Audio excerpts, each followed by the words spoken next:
My favourite book from the last 225 years is Rebecca by Daphne du Maurier, which is one of the first psychological thrillers that I read and the first book that got me really interested in that sort of genre. I think it stands the test of time, it's brilliantly written, it's really evocative, and I could read it countless times and not get bored.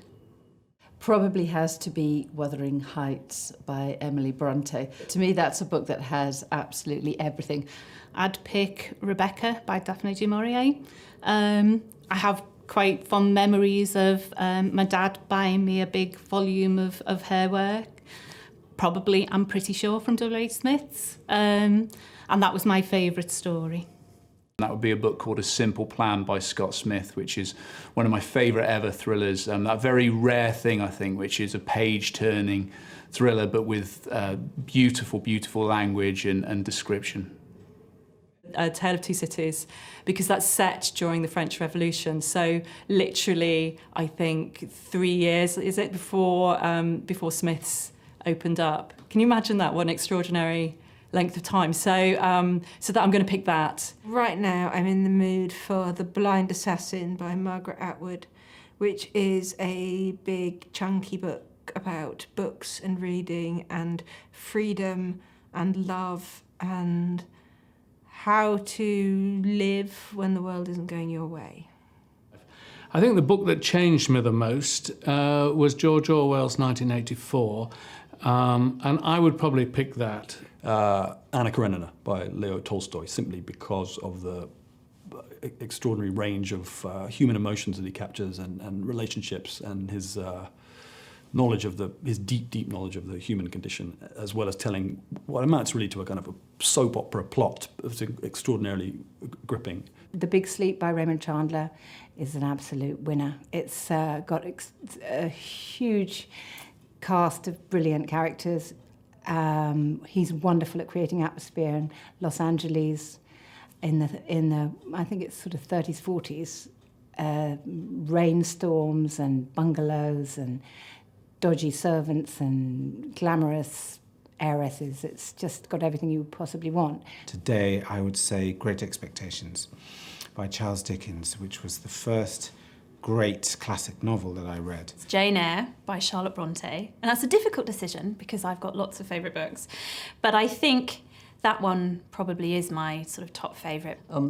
Oxford Companion to English Literature, which has everybody there, the Bible, Shakespeare, Dickens, Trollope, and so you can breeze through it and read all the best books. And if I was a desert island, all these lovely writers would be there, and I would be comforted because I would have a bit of all of them. So that's my best book.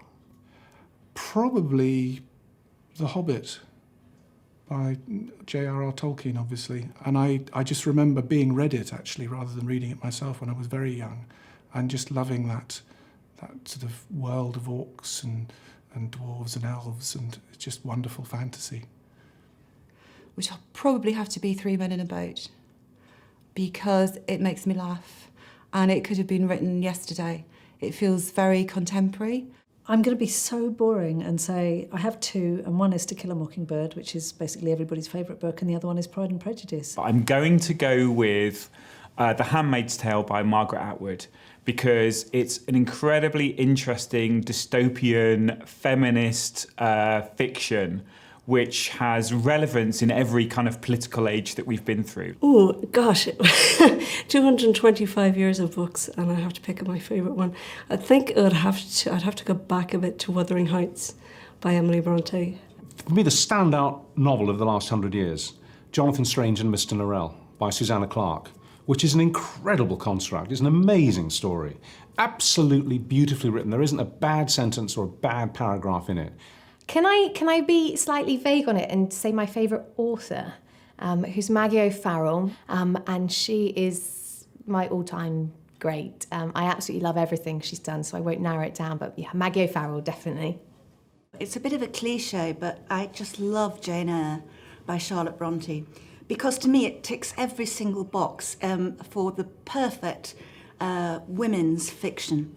My favourite book of all time is The Leopard by Giuseppe de Lampedusa, and so it's just like you go into the book and it's like catching up with an old friend, so I keep rereading it.